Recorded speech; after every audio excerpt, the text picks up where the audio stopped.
हम अपने जीवन के अंदर बहुत सारे नियम बनाते हैं, बहुत सारे फैसले लेते हैं कि मैं इस तरीके से पढ़ाई करूंगा, इस तरीके से शादी ब्याह करूंगा, इस तरीके से अपने माँ बाप की देखभाल करूंगा, इस तरीके से जो है मैं अपनी इन्वेस्टमेंट्स करूंगा, अपने फ्यूचर को प्लान करूंगा।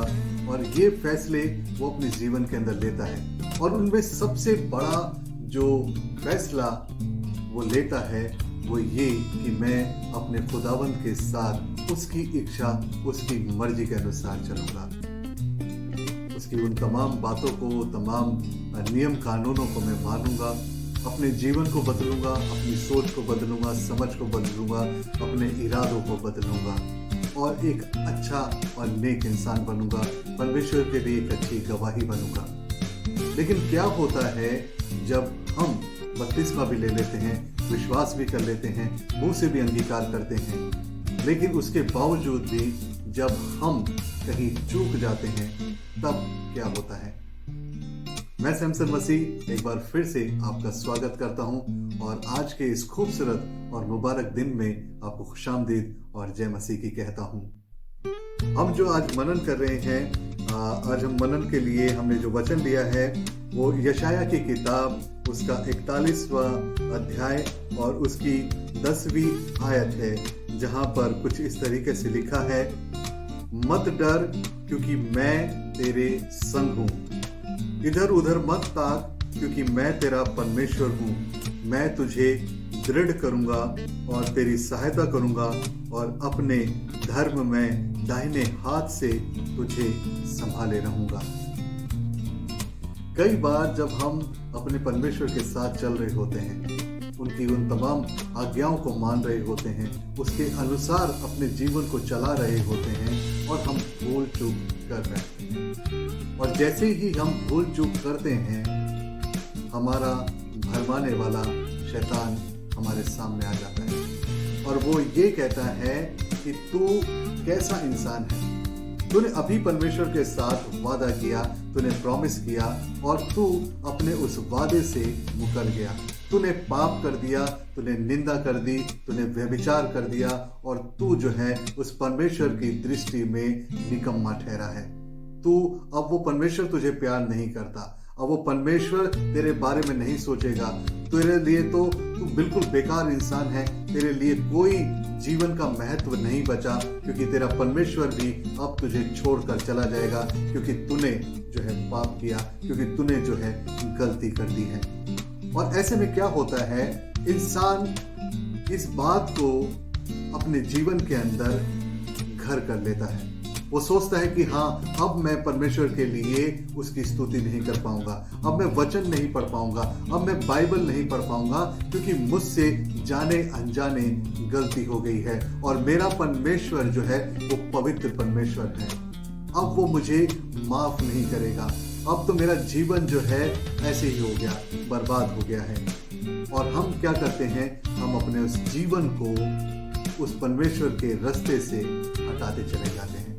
हम दुआ नहीं करते, हम प्रार्थना नहीं करते, हम उसके वचन को नहीं पढ़ते। और यही सबसे बड़ी प्लानिंग उस शैतान की है कि वो हमारे जीवनों के अंदर उस परमेश्वर की उस सामर्थ को, उसकी उस आशीष को ना आने दे, बल्कि उसे चुरा ले। और उसे कोई और नहीं चुराता, वो सिर्फ एक भ्रम, एक शंका आपके जीवन के अंदर डालता है और आप उस शंका को अपने जीवन के अंदर पकड़कर बैठ जाते हैं और वो तमाम काम करते हैं जो आपको खुद ब खुद उस परमेश्वर से दूर लेकर जाता रहता है। लेकिन क्या परमेश्वर ने ये कहा कि वो हमारे को छोड़ देगा? परमेश्वर ने वादा किया कि वो हमें कभी ना छोड़ेगा, ना कभी त्यागेगा। हम चाहे जितनी मर्जी गलतियां करें, चाहे जितने मर्जी गुनाह करें, हमारा वो परमेश्वर हमें छोड़ता नहीं है। हाँ, ये बात पक्की है कि परमेश्वर बुराई के वो जो है सहन नहीं करता, वो कई बार हमें उसके लिए दंडित करता है, लेकिन वो परमेश्वर प्रेमी पिता है। वो अपने उन बच्चों को कभी भी गलत राहों पर जलते हुए नहीं देखना चाहता। वो चाहता है कि हम एक अच्छे जीवन को जिएं, हम एक अच्छी सोच, एक अच्छी समझ के साथ जिएं। हमारे जीवन के अंदर परेशानियां भी आएंगी, टेम्पटेशंस भी आएंगी, हम बहुत बार जो है गिरेंगे भी, लेकिन हमारा परमेश्वर हमसे वादा करता है कि वो हमें नहीं छोड़ेगा। वो हमेशा अपना हाथ बढ़ाकर हमें संभालने के लिए तैयार रहता है। वो कहता है कि तू मेरे संग चल। हम अपने घर में, अपने परिवार में, अपने बच्चों के साथ भी तो देखते हैं, कई बार बहुत सी बातें जो हैं हमारा घर, हमारा परिवार, हमारे बच्चे मानते नहीं। तो क्या वो हमारे बच्चे नहीं हुए? क्या हमने उनको त्याग दिया अगर उन्होंने हमारी किसी आज्ञा का उल्लंघन कर दिया? नहीं, हम अपने बच्चों से उसी तरीके से प्यार करते हैं। हाँ, उनकी गलतियों के लिए उन्हें डांटते हैं, कई बार उन्हें फटकार भी लगा देते हैं, छड़ी भी लगा देते हैं, है ना, लेकिन हम उनसे प्यार करते हैं। हमारा वो प्यार उनके प्रति खत्म नहीं होता। जब आपका वो नाम आपके साथ जुड़ गया कि आप सन ऑफ सन हैं, तो आप उस बात को निकार नहीं सकते कि आप किसकी संतान हैं।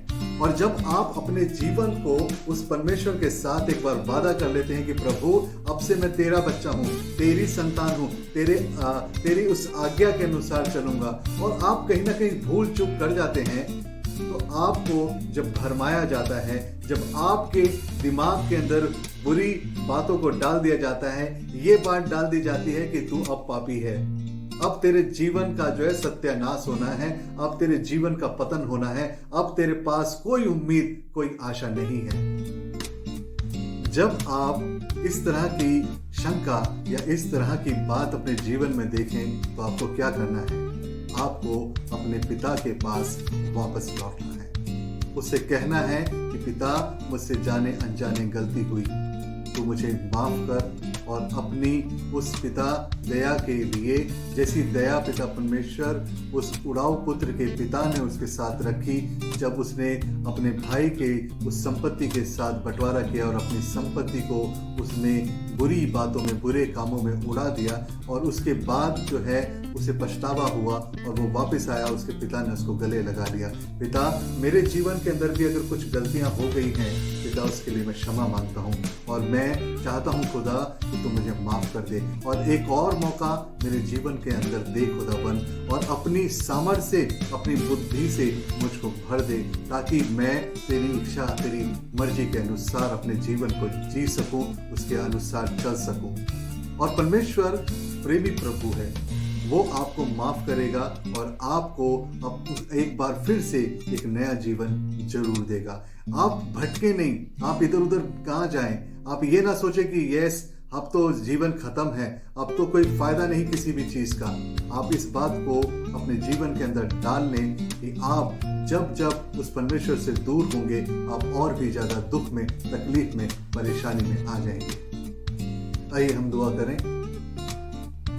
ये महान समर्थी खुदावन, तेरा शुक्र और तेरा धन्यवाद कि एक बार फिर से तूने मौका दिया खुदावन कि हम अपने आप को जांच सकें, परख सकें खुदावन।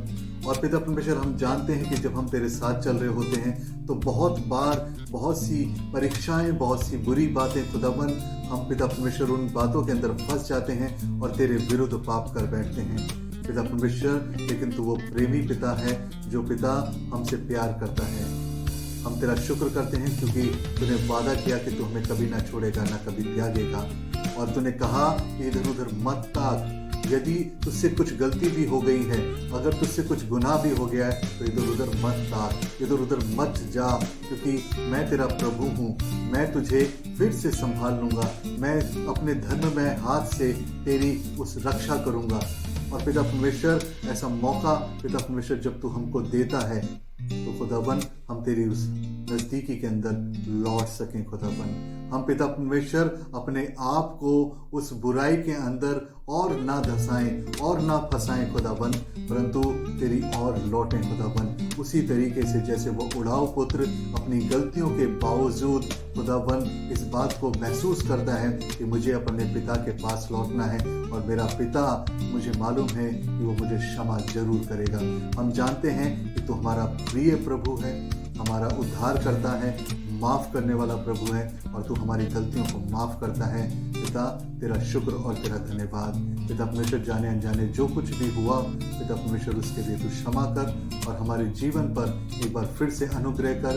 अपना अच्छा मन, अच्छी सोच, अच्छी समझ पिता परमेश्वर हमको दे दे। अपने बल, अपने बुद्धि, अपने ज्ञान से हमको परिपूर्ण कर खुदावन, ताकि सारी बातों के अंदर तुझको, तेरे नाम को महिमा और आदर मिल सके। ये सब कुछ मांगता हूँ अपने खुदावन यीशु मसीह के वसीले से, सुन और कबूल कर।